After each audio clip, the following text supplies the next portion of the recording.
Saya bersyukur kepada Bapa atas puji-pujian pada hari ini. Keduanya, terutama lagu ini masuk ke dalam pikiran dan hati saya. Saya ingin mendengarkannya lagi. Ini benar-benar cocok untuk waktu saat kita sedang memasuki periode Prapaskah, dan judul pada hari ini adalah Pelayan-pelayan Perjanjian Baru. Dan ini membuat saya berpikir tentang apa yang Yesus inginkan dari kita pada saat ia berdoa di Taman Getsemani dan memohon kepada Bapa, kehendak-Mu lah dan bukan kehendakku. Ia adalah benar-benar contoh yang sejati, contoh-contoh pelayan yang sejati, yang taat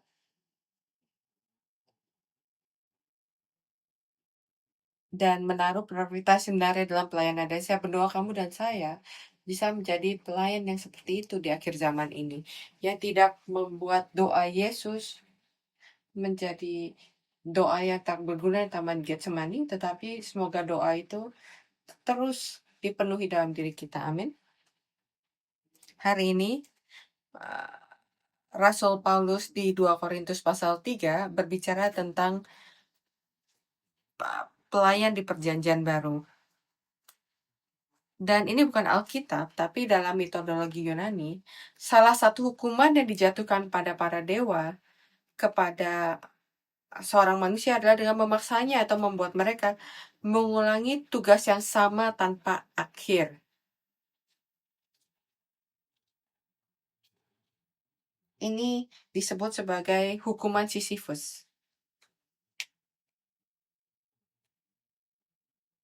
Bayangkan, harus melakukan sesuatu yang sama dan berulang dan ulang dan ulang dan ulang dan ulang lagi tanpa akhir. Pendeta pendiri kita pernah menjelaskan surga dengan mengatakan bahwa bahkan bunga-bunga pun terus berubah warnanya, sehingga tidak ada sesuatu pun yang membosankan. Surga adalah tempat di mana segala sesuatu, setiap saat, setiap jam, setiap detik adalah baru dan menyenangkan. Keterbalikan dari itu, neraka adalah tempat yang tidak ada kebaruan sama sekali, tidak ada harapan, tidak ada yang bisa diharapkan, hanya penderitaan, kesakitan, dan kelelahan yang tiada akhir. Dan saya ingin bertanya pada kalian, apakah kehidupan iman kalian surga atau neraka? Kehidupan iman kalian, apakah itu hanya pengulangan tanpa harapan, melakukan hal yang sama dan ulang-ulang lagi, hari Rabu datang ke ibadah Rabu, hari Minggu datang untuk ibadah Minggu, saya datang ke gereja, muka yang sama, ibadah yang sama, khotbah yang sama, pendeta yang sama, suara yang sama, pekerjaan yang sama, tugas yang sama, schedule yang sama, makanan yang sama. Pekerjaan surga bukan berarti kamu melakukan hal yang baru setiap kali. Tapi bahkan jika kamu melakukan hal yang sama, ada pembaharuan, ada harapan yang baru, ada sukacita yang baru, ada ekspektasi. Dan jika ada sesuatu yang diulang-ulang tanpa arti seperti itu, tanpa pengertian, tanpa bisa melihat firman atau kehendak Allah yang berjalan, dan kamu hanya melakukan sesuatu yang berulang-ulang, maka itu disebut sebagai apa? Sebagai stagnasi rohani ya. Stagnasi itu adalah ketika pada air itu adalah air yang tidak bergerak, makanya menjadi busuk. Menjadi sesuatu kemandekan itu, atau stagnasi atau kemandekan itu menjadi sesuatu yang tidak bergerak. Pendeta itu berkata hal-hal yang sama, judulnya sama, menimbulkan kemalasan atau kebosanan. Sesuatu yang dulunya bermakna kini terasa tidak bermakna. Ketika kalian pertama kali datang ke gereja, percaya pada Yesus, ada sesuatu yang baru dan menyenangkan. Tapi sekarang pernah ke sana, melakukannya. Dan ketika itu terjadi, kehidupan iman kalian menjadi susah. Kehidupan gereja menjadi membosankan. Dan kalau itu terjadi, beberapa gejala akan muncul. Yang pertama, tidak ada sukacita dalam kehidupan bergereja. Kamu menyeret kaki kamu datang ke gereja. Sesuatu yang godaan yang sebenarnya tidak menggoda saya, sekarang malah menggoda saya. Sesuatu yang tidak mengganggu saya di gereja, sekarang mulai mengganggu saya. Dan segala sesuatu yang saya lakukan di gereja, itu karena posisi saya, title saya, karena muka saya. Bukan iman ya, tapi muka. Dan kamu mulai berbicara dan menekankan dengan bilang, oh saya sudah melakukan ya, saya dulu aktif, saya dulu melakukan ini, saya dulu melakukan itu. Tapi sekarang banyak alasan. Dan saya berdoa, benar-benar berdoa, kalau kamu ada di posisi seperti itu sekarang, kamu dan saya bisa bertemu dengan Allah kita yang melakukan pekerjaan yang baru. Allah kita yang akan memperbaharui kita, yang akan memberikan kita harapan. Semoga kehidupan bergereja kita bukan hanya sesuatu pengulangan aktivitas religius, tapi semoga kehidupan ini menjadi kehidupan iman yang sebenarnya mana kita benar bersuka cita apa yang Allah lakukan di dalam hidup saya dan melalui hidup saya. Amin. Dalam Alkitab dikatakan kalau Allah adalah Allah yang melakukan hal-hal baru. Di padang gurun Allah melakukan hal-hal baru. Menggerakkan air untuk membuka jalan di air. Dan ia sebut itu, ia membuka jalan baru. Itu di kitab Yesaya. Allah mengirimkan mana di padang gurun, itu juga hal yang baru. Saya berdoa kamu dan saya, kalau kita akan hidup kehidupan iman kita dalam Yesus Kristus, semoga kita bisa merasakan atau mengalami pekerjaan Allah yang baru dalam hidup kita. Kalau tidak yang berubah, apa gunanya untuk percaya? Bukannya Allah tidak berkuasa untuk melakukan sesuatu, tapi ada sesuatu yang salah pada saya dan bagaimana saya datang kepada Allah. Kalau saya benar-benar bertemu dengan Yesus, hal yang baru harusnya terjadi. Harusnya ada harapan baru, kesenangan yang baru dalam hidup kita. Bahkan ketika kamu percaya pada Yesus selama 30 tahun, kalau tidak ada hal baru, tidak ada harapan, mungkin kamu harus melihat kembali iman kita, iman kamu. Kita harus ingat bagaimana kita bertemu dengan Yesus, percaya kepada Allah, dan itu harus diperbaharui dan penuh dengan sukacita. Kita akan memiliki tahun yang sangat sibuk tahun ini, dan untuk memikirkan hal itu benar-benar kadang-kadang bisa stres. Pikirkan, tahun yang baru itu kita baru mulai kan. Kita sudah di bulan ketiga sekarang. Ini seperti berlari, sangat cepat. Dan sekarang kita siap untuk berlari karena kita memiliki konferensi Hora, kita punya IMW, kita punya seminar luar negeri, kita memiliki banyak hal yang sedang direncanakan dan pada hal itu adalah hal baru yang Allah lakukan. Tapi apakah hal baru ini yang ia lakukan membuat kita semakin stres atau membuat kita bersuka cita? Bahkan ketika Yesus datang ke dunia ini, ia melakukan hal yang baru. Untuk mereka yang telah bertemu dengannya. Jadi, misalnya kita ingin bersuka cita pada pekerjaannya, kita harus bertemu dengan dia terlebih dahulu. Jangan lihat pekerjaan dulu. Mari kita lihat siapa yang melakukan pekerjaan itu. Dan untuk siapa kita ada di sini. Ketika Yesus bertemu dengan orang-orang ini, siapa orang-orang ini? Perempuan Samaria, perempuan yang tertangkap berzina, orang yang terlahir buta, Lazarus, Maria Magdalena. Apa persamaan orang-orang ini? Perempuan Samaria yang memiliki 5 suami dan sebelumnya sekarang ia tinggal dengan satu laki-laki. Hidupnya itu adalah pengulangan, pengkhianatan, kegagalan, dan sekarang ia tidak memiliki harapan lain. Tidak memiliki harapan yang ia bisa nantikan, dan dia hanya menjalankan hari-harinya. Berikutnya, perempuan yang tertangkap berzina. Ia sedang menghadapi hukuman mati. Lazarus, ia sudah mati. Orang yang lahir buta, ia tidak bisa melihat. Mata fisik, mata rohania, tidak ada yang kelihatan, tidak ada masa depan. Maria Magdalena, dia dirasuki 7 iblis, dia tidak ada kehidupan, tidak ada kebaikan dalam hidup dia. Ini adalah orang-orang yang tidak memiliki kehidupan yang mereka bisa nantikan ke depannya. Dan Yesus datang dan bertemu dengan mereka. Dan persamaan lain adalah orang-orang ini adalah orang-orang yang bahkan tidak bisa masuk ke dalam bait Allah untuk menerima pengampunan, untuk menerima penyucian. Tapi Yesus yang adalah bait Allah rohani datang kepada mereka. Persamaan lain adalah, kamu sadar? Mereka melambangkan kamu dan saya. Itulah saya. Sebelum saya bertemu dengan Yesus, tidak ada yang saya nantikan. Bahkan tidak menyadari kalau saya penuh dengan dosa-dosa itu.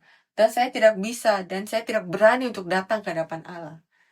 Tapi Yesus datang pada mereka. Yesus datang pada kita. Dan apa yang terjadi? Masalah mereka diselesaikan oleh Yesus. Bagaimana? Ketika mereka datang untuk percaya kepada Yesus, kalau Ia adalah Allah. Hal pertama yang harus terjadi pada kita, supaya kita bisa menjadi pelayan dari perjanjian baru, adalah kita harus bertemu dengan Yesus itu. Saya berdoa pada periode Prapaskah ini atau waktu apapun dalam hidup kalian, semoga kamu dan saya juga bisa datang bertemu dengan Yesus itu setiap hari. Yesus yang menerima mereka, itu adalah hal yang baru bagi mereka. Tidak ada yang menerima mereka, tapi Yesus yang pertama menerima mereka apa adanya. Dan Yesus berkata, dosa mereka diampuni. Kita berbicara tentang hal ini hari Rabu lalu. Yesus memberikan kita pengampunan. Apa yang kita perlu lakukan adalah menerima pengampunan itu. Dan Yesus berkata, dosamu itu diampuni. Kamu bersih. Sekarang kamu bisa datang ke dalam bait suci. Mereka diterima. Dan pada saat mereka percaya pada Yesus, itu adalah ketika masalah mereka diselesaikan.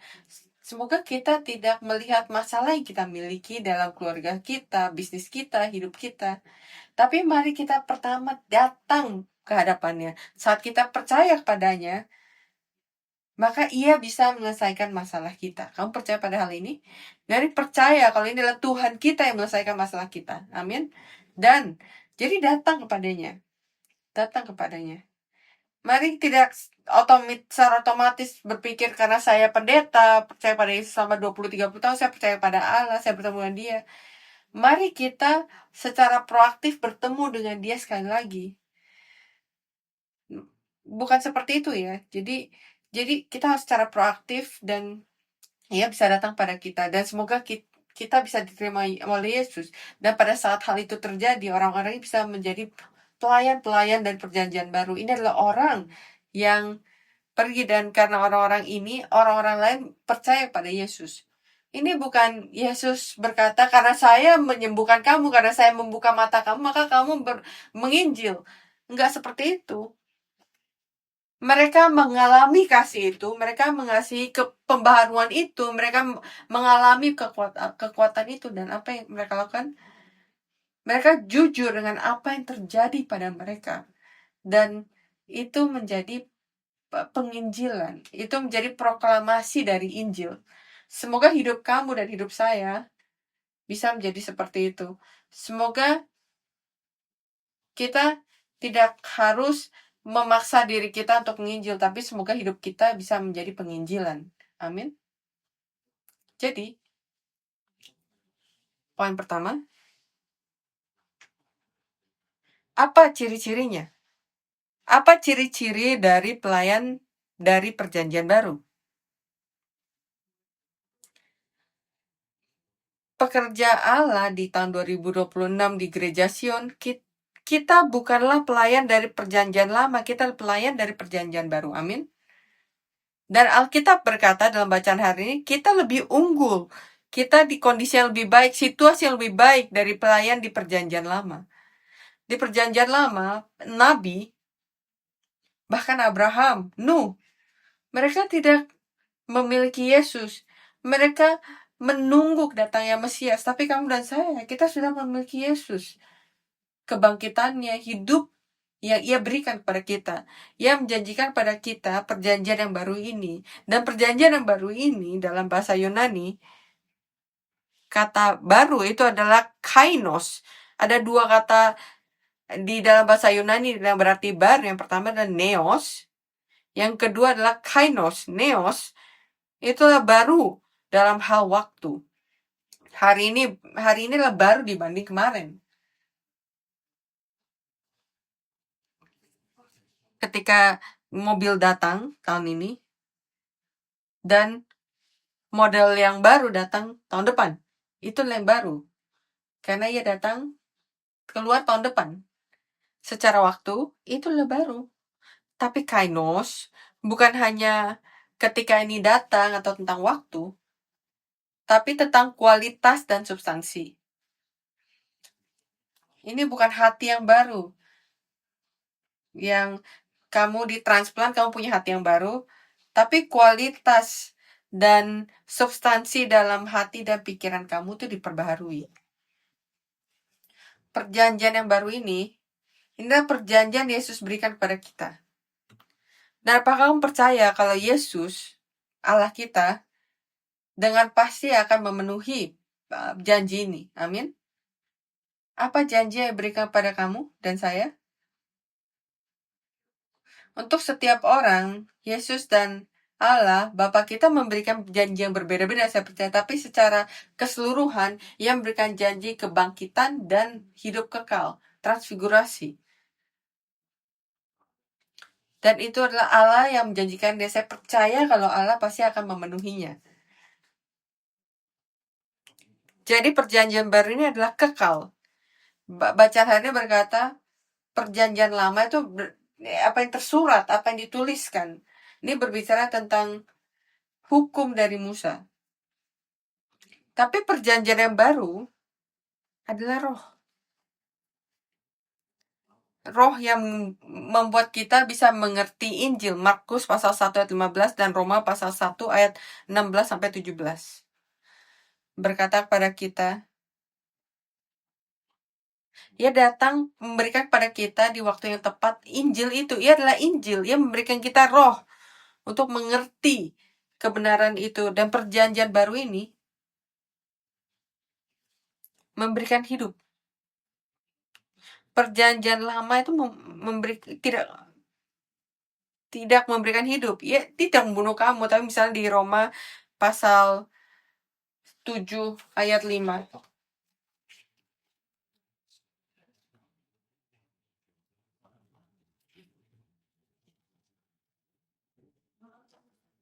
Roma pasal 7 ayat 9.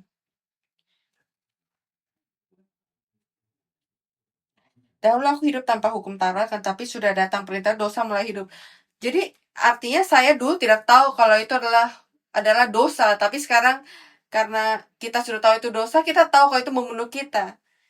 Jadi ini mengajarkan pada kita apa itu dosa dan mengajarkan kita kalau kita harus dihukum. Tapi di perjanjian baru itu yang memberikan hidup. Walaupun kita adalah pendosa, walaupun kita pantas untuk mati. Perjanjian baru memberitahukan pada kita, Yesus mati untuk kamu. Perjanjian baru mengatakan, kamu memiliki harapan. Kamu memiliki kasih karunia. Kamu telah diampuni. Saya benar-benar berdoa, kalau kamu dan saya bisa menjadi pelayan yang sejati di perjanjian baru. Artinya, kemanapun kamu pergi, kamu memberikan hidup dan kamu tidak memberikan mati. Apa yang kamu lakukan hari ini? Apa yang telah kita lakukan? Apakah kita membunuh orang dengan firman Allah? Kamu adalah pendosa. Kamu harus mati dan pergi ke neraka. Apakah itu pesan yang sedang kita berikan pada orang-orang? Atau kita memberikan mereka harapan untuk hidup seperti Yesus? Ini adalah orang yang harusnya mati karena dosa mereka. Saat mereka bertemu dengan Yesus, mereka memiliki hidup. Mereka memiliki harapan. Dan saya benar-benar berdoa, kemanapun kamu pergi, pekerjaan, sekolah, bertemu dengan teman kamu, semoga kamu bisa menjadi harapan dan sumber dari harapan. Karena Injil ada pada kamu. Karena kamu adalah pelayan dari perjanjian baru. Dan supaya kita bisa melakukannya, kita harus benar-benar mengambil bagian dan mengambil keuntungan dan menjadi penerima manfaat dari perjanjian baru ini, harapan hidup. Apakah kamu memiliki hidup itu? Apakah kamu memiliki hidup yang cukup untuk dibagikan dengan orang lain? Atau kamu memiliki kematian yang cukup untuk dibagikan dengan orang lain? Semoga kamu bisa dipenuhi dengan perjanjian yang baru, hidup yang baru. Amin. Jadi sebagai poin kedua, ini adalah harapannya. Poin kedua adalah bagian terakhir dari khotbah hari ini. Lihat di sini saya memberikan kamu harapan, hidup, alasan untuk pergi. Yang kedua, siapa yang dapat menjadi pelayan perjanjian baru? Yang pertama, anak-anak Allah. Kita harus menjadi anak-anak Allah supaya kita bisa menjadi pelayan di perjanjian baru. Roma pasal 8 ayat 19. Roma pasal 8 19. Sebab dengan sangat rindu seluruh makhluk menantikan saat anak-anak Allah dinyatakan. Seluruh ciptaan karena kejatuhan, karena dosa, itu ada dalam hukuman, termasuk kita, dan semua ciptaan menunggu pemulihan kembali ke situasi yang asli. Saya rasa saya pernah memberitakan cerita ini sebelumnya. Jadi ada orang anak kuliahan datang ke pendeta pendiri dan bertanya pertanyaan yang sangat bodoh. Yang saya pikir sangat bodoh. Dia bertanya, pastor, pendeta, kenapa nyamuk menggigit? Yang pertama saya pikirkan adalah, nyamuk nggak menggigit. Mereka menghisap.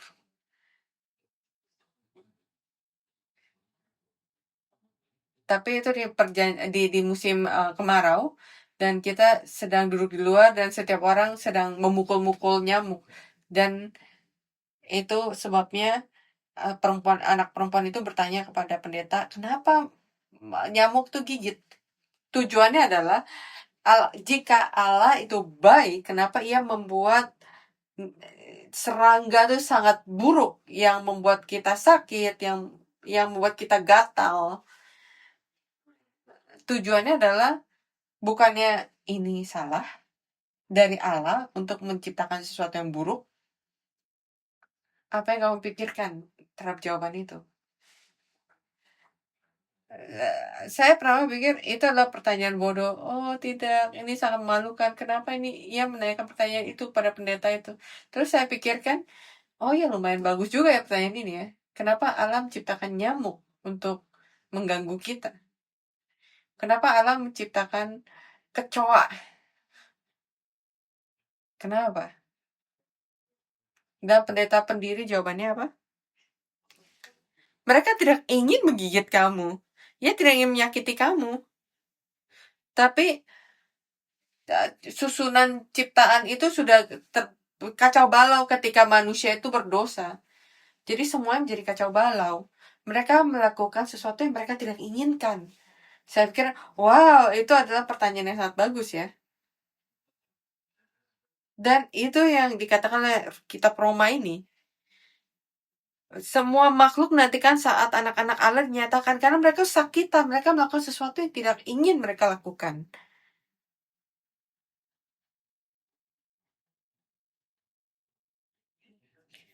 Pengkhotbah pasal 1 ayat 8 berkata, Pengkhotbah pasal 1 ayat 8, segala sesuatu menjemukan. Lihat, semua ciptaan itu lelah. Sehingga tak terkatakan oleh manusia, mata tidak kenyang melihat, telinga tidak puas mendengar. Tidak ada kepuasan di dunia ini. Setiap hal membuat kita lelah. Dan mereka menantikan saat anak-anak Allah dinyatakan. Siapa anak-anak Allah? Apakah ini berbicara tentang malaikat? Enggak. Siapa anak-anak Allah? Kamu bisa nggak jawab saya, siapa itu anak-anak Allah? Kamu kan, amin? Bagaimana kita bisa menjadi anak-anak Allah? Perempuan laki-laki tidak apa-apa, secara rohani kita adalah anak-anak Allah. Bagaimana? Bagaimana kamu menjadi anak-anak Allah? Anak-anak harus menerima benih dari bapaknya kan? Dan Alkitab berkata, benih itu adalah firman Allah. Saat kita menerima firman Allah, kita menerima rohnya. Dan saat kita menerima rohnya, maka Roma pasal 1 ayat 8 berkata kita disebut sebagai anak-anak Allah. Saat kita menerima firman Allah. Semoga kita bisa menjadi anak-anak Allah yang sejati, anak-anak Allah rohani sehingga yang dinantikan oleh seluruh ciptaan ini. Dan ketika anak-anak Allah itu muncul, apa yang harus terjadi? Segala sesuatu akan ditaruh ke susunan tatanan yang benar. Ini yang harus terjadi. Di jawaban kedua, siapa yang bisa menjadi pelayan dari perjanjian baru? Mereka yang bisa mengembalikan, memulihkan keteraturan Allah. Sebelum saya menjelaskan ini, saya memberkati kamu dalam nama Allah. Kalau setiap dari kita bisa menjadi orang-orang yang bisa mengembalikan, memulihkan keteraturan Allah.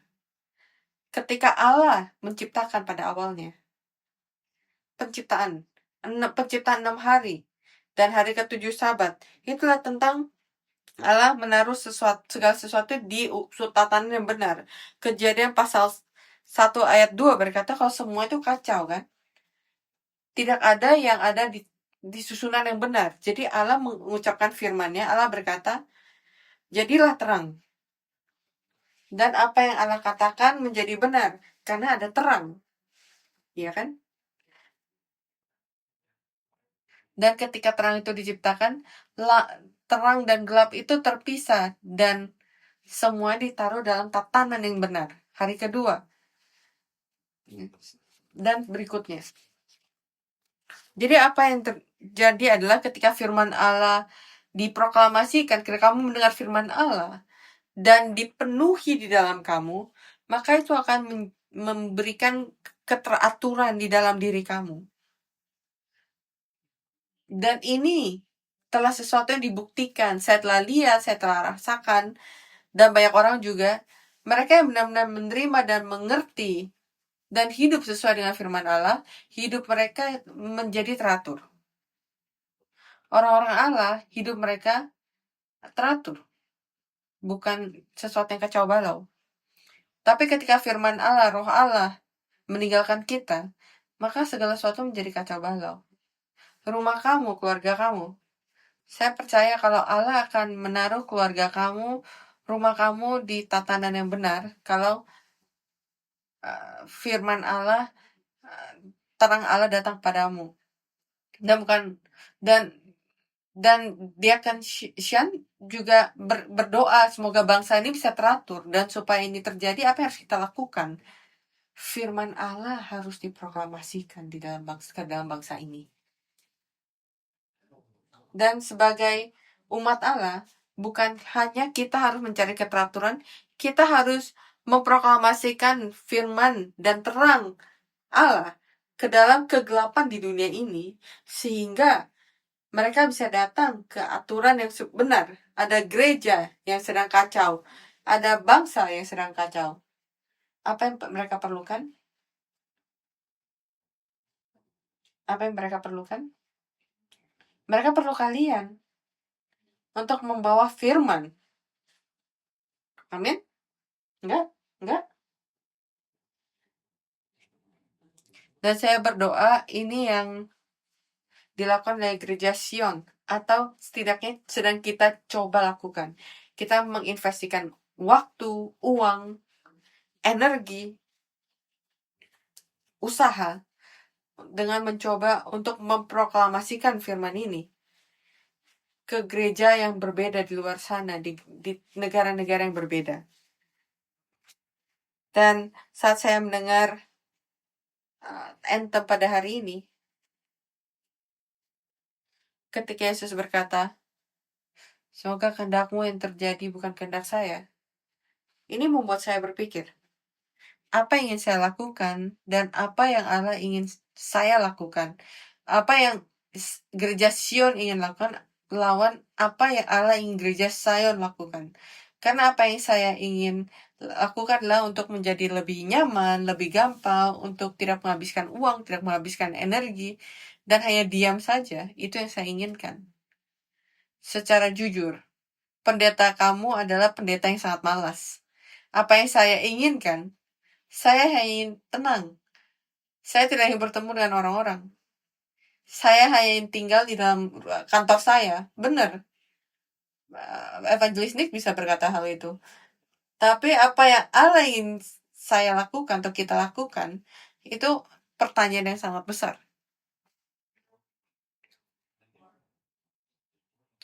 Kita memanggil diri kita sebagai pelayan dari perjanjian baru, pelayan Allah. Kita harus bertanya kepada Allah, Allah, apa yang ingin yang Anda ingin saya lakukan? Saya ingin firman ini diproklamasikan. Berapa lama lagi dunia ini bisa bertahan? Kita nggak tahu. Tapi dengan melihat hal yang terjadi di dunia ini, saya rasa apakah ini berakhir 100 tahun kemudian atau 100.000 tahun kemudian, tugas kita sekarang adalah untuk menyebarkan firman ini sehingga lebih banyak orang bisa datang dan percaya kepada Yesus. Banyak orang bisa menemukan keteraturan dalam hidup mereka. Jadi itu sebabnya kita berpartisipasi dalam hal-hal seperti proklaim atau IMW atau belajar firman, mengajarkan firman, seminar.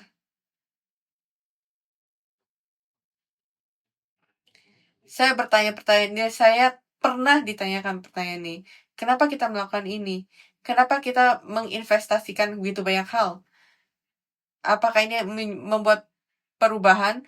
Apakah kita melakukan ini sebagai suatu event saja? Misalnya,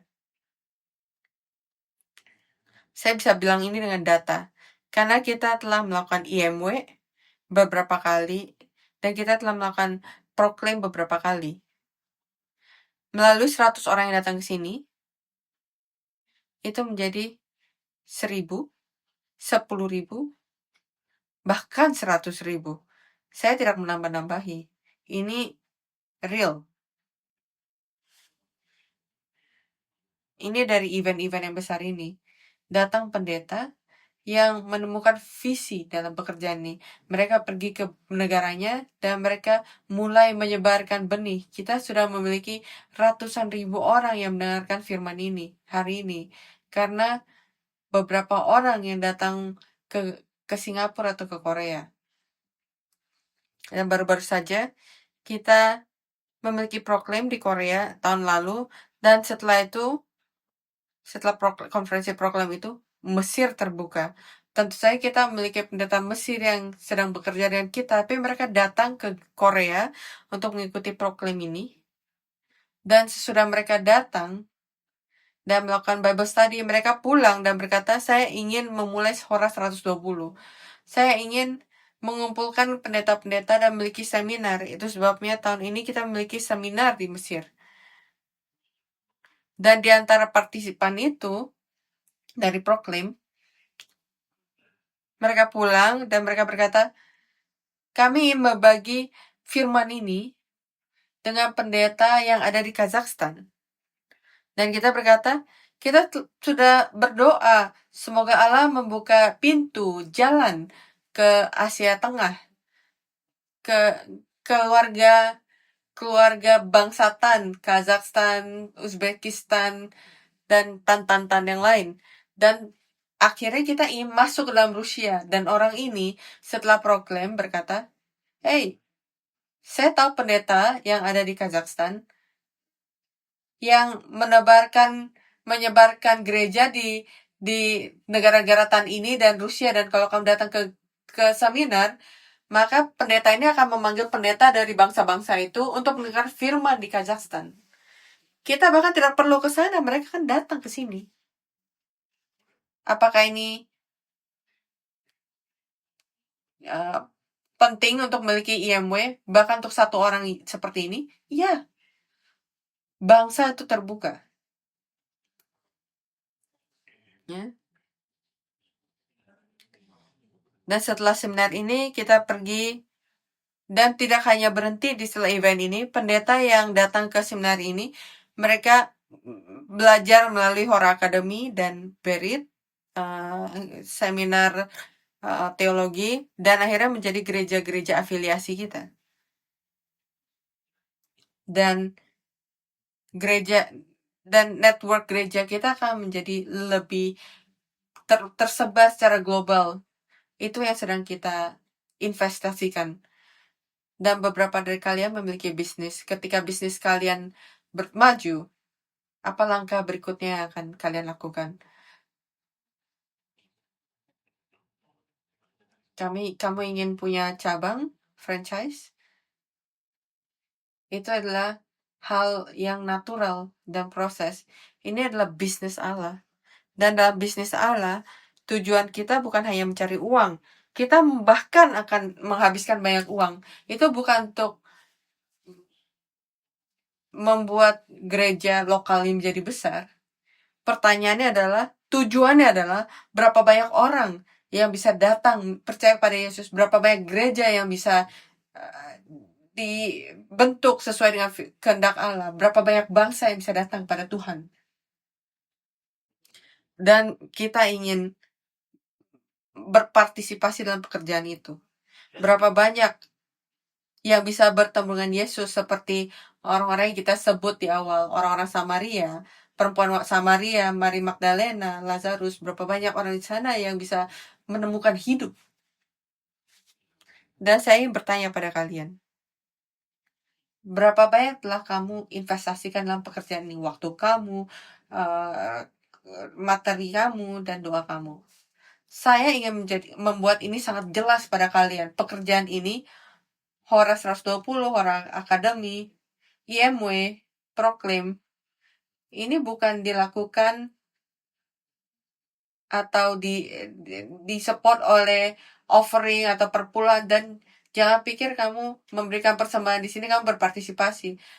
Offering kita itu tidak cukup untuk mensupport operasi kita secara lokal kan. Dan hal ini disponsori dan disupport oleh beberapa orang yang percaya kalau ini adalah pekerjaan Allah yang sangat penting, dan mereka berkorban dan mendedikasikan memberikan persembahan mereka secara lokal, gereja-gereja cabang, gereja-gereja sister, bukan orang-orang kaya. Orang-orang ini yang percaya pada hal ini, mereka membuat account mereka untuk memberikan $50 sebulan, $5 sebulan, kadang-kadang $1,000 sebulan. Jadi pekerjaan ini bisa terus berlanjut. Kita berjalan karena iman dari orang-orang itu. Jadi jangan pikir Gereja Sion sedang memberikan persembahan kita untuk melakukan pekerjaan ini. Kita memberikan perbedaan dan pemisahan yang jelas. Persembahan kamu digunakan untuk menjalankan gereja ini. Dan pelayanan kita yang secara lokal. Tapi kalau kamu ingin berpartisipasi dalam hal ini, memberikan persembahan misi kalian. Jadi tolong pikirkan, jangan secara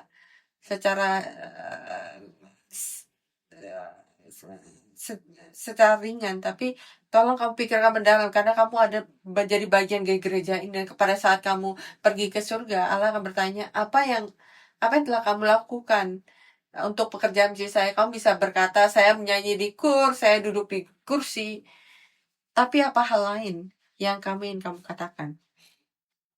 Yang terakhir, siapa yang bisa menjadi pelayan dari perjanjian baru? Orang yang di dalamnya surga dan bumi telah menjadi satu. Orang yang di dalamnya surga dan bumi telah menjadi satu. Apa artinya itu? Bagaimana itu terjadi? Apakah surga dan bumi telah menjadi satu dalam diri kamu? Kita selalu mengucapkan doa Bapa kami kan, Matius pasal 6 ayat 10. Datanglah kerajaanmu, jadilah kehendakmu di bumi seperti di surga. Kerajaan itu akan datang kalau kehendak Allah itu telah terjadi di bumi seperti di surga. Kita ucapkan ini setiap kali. Kerajaan itu akan datang. Datanglah kerajaanmu, jadilah kehendakmu di bumi. Dan pada saat kerajaan itu datang, tentu saja kehendaknya itu sedang digenapi. Tapi kita harus pengerti adalah datanglah kerajaanmu, kerajaan Allah kita datang itu sama dengan kehendaknya yang bisa digenapi di bumi ini, dan ini dimulai dari diri kita sendiri. Inilah kehendak Allah di surga, apakah sudah digenapi di bumi ini dalam diri saya hari ini? Efesus pasal 1 ayat 10. Jadi kehidupan Yesus adalah itu. Ia datang dan melakukan apa yang Allah di surga menunjukkan pada dia dan menyuruhnya lakukan. Jadi surga itu digenapi di bumi ini.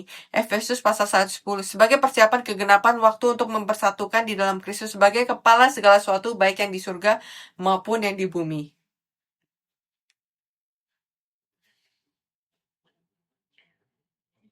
Roma pasal 8 ayat 5-6.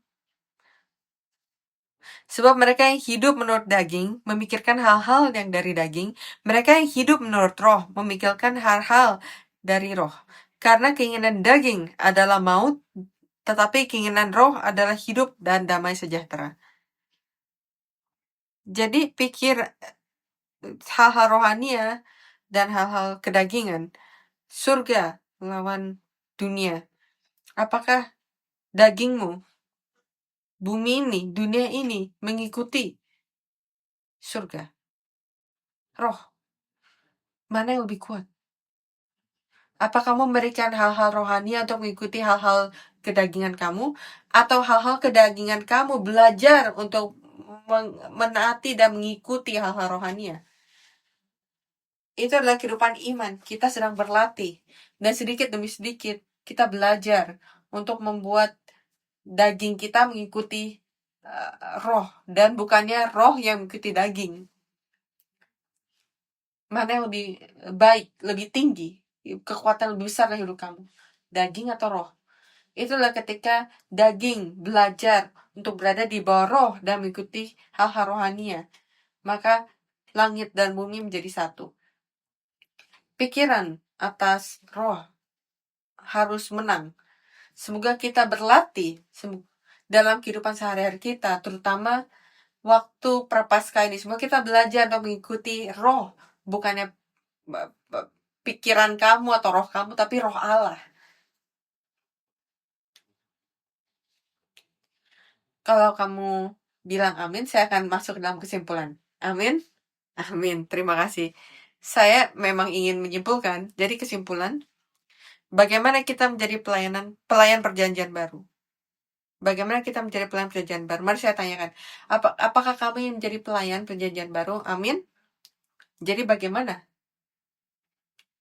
Saya sudah memberikan jawaban di awalnya, ya, bertemu dengan Tuhan, bertemu dengan Yesus Kristus.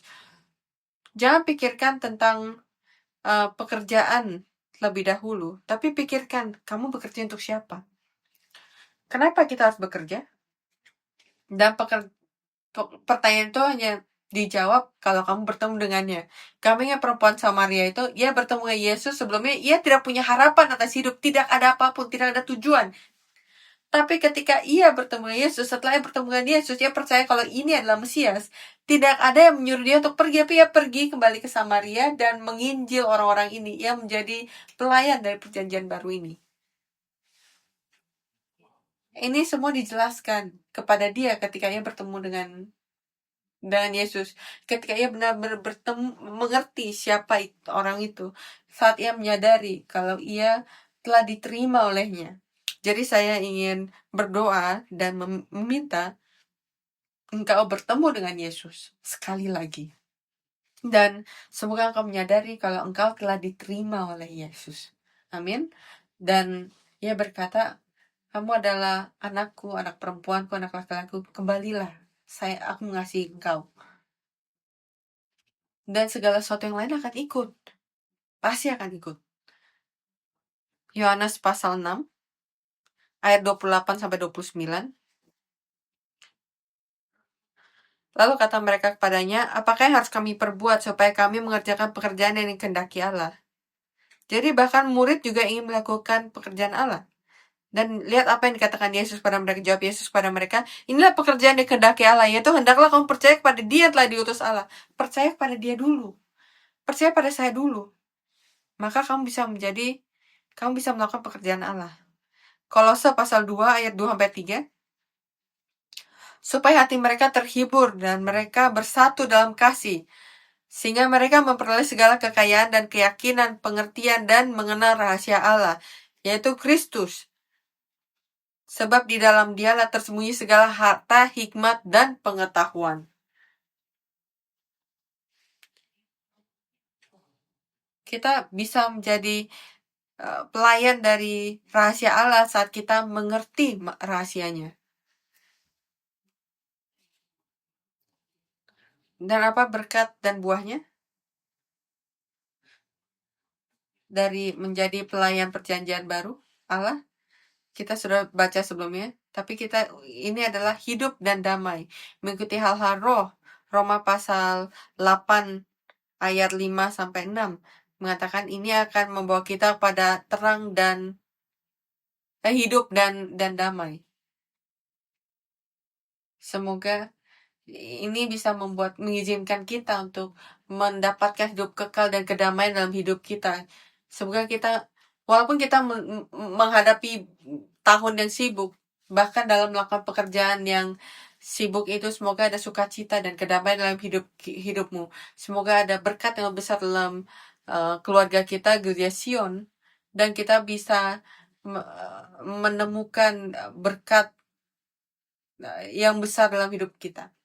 Saya akan tutup dengan ini. Pendeta Abraham Park berkata, setiap organisasi di dunia memiliki jabatan. Presiden, wakil presiden, sekretaris, CEO, pejabat eksekutif. Tapi perbedaan antara jabatan duniawi dan jabatan gerejawi, pekerjaan yang diberikan pada kamu di gereja, itu bagaikan langit dan bumi. Jabatan duniawi diberikan oleh manusia yang fana, tapi jabatan gerejawi diberikan oleh Allah yang hidup dan ada dari dirinya sendiri, dari kekal hingga kekal. Dan itu adalah Allah yang akan ingat apa yang kamu lakukan di gereja. Pendeta Abraham Park telah berkata pada kita, Allah akan ingat segala hal yang kamu lakukan untuknya. Allah akan ingat. Dan pada saat Ia ingat, Ia tidak hanya akan memberkati kamu, Ia akan memberkati anak-anakmu dan anak-anak kamu dan anak-anaknya lagi. Semoga kita bisa menerima berkat ini. Mari kita berdoa. Allah Bapa di surga, kami bersyukur atas kasih karunia-Mu. Kami bersyukur atas firman-Mu yang berharga. Dan Bapa, kami bersyukur Engkau datang dan bertemu dengan kami setiap orang satu persatu secara personal. Dan karena kami bertemu dengan-Mu, kami ingin melakukan pekerjaan-Mu. Karena kami bertemu dengan-Mu,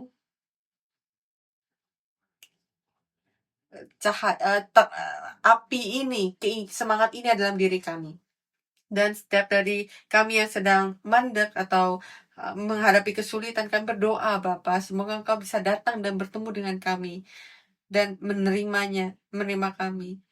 Semoga bisa mengalami Engkau yang mengatasi masalah kami. Dan semoga kaki kami membawa kami, mulut kami terbuka, tangan kami terbuka untuk menggapai, untuk memproklamasikan firman-Mu dalam melakukan pekerjaan-Mu. Dan gunakan kami dan Gereja Sion untuk memenuhi pekerjaan di akhir zaman ini. Kami percaya Engkau akan memberkati umat-Mu dengan kehidupan penuh kedamaian, bahkan hal-hal yang mereka perlukan untuk melakukan pekerjaan-Mu. Dan Bapa, tolong berkati mereka setiap hari. Surga dan bumi akan menjadi satu dalam diri mereka. Dan dalam diri mereka, aturan-Mu bisa dikembalikan. Dan kemuliaan-Mu bisa dimanifestkan. Dalam bacaan hari ini, Bapa, bantu kami untuk bisa mengalami kemuliaan yang luar biasa di surga, bahkan di dunia ini. Kami bersyukur atas kasih karunia-Mu. Dalam nama Yesus kami berdoa dengan penuh rasa syukur. Amin. Mari kita bersyukur pada Allah.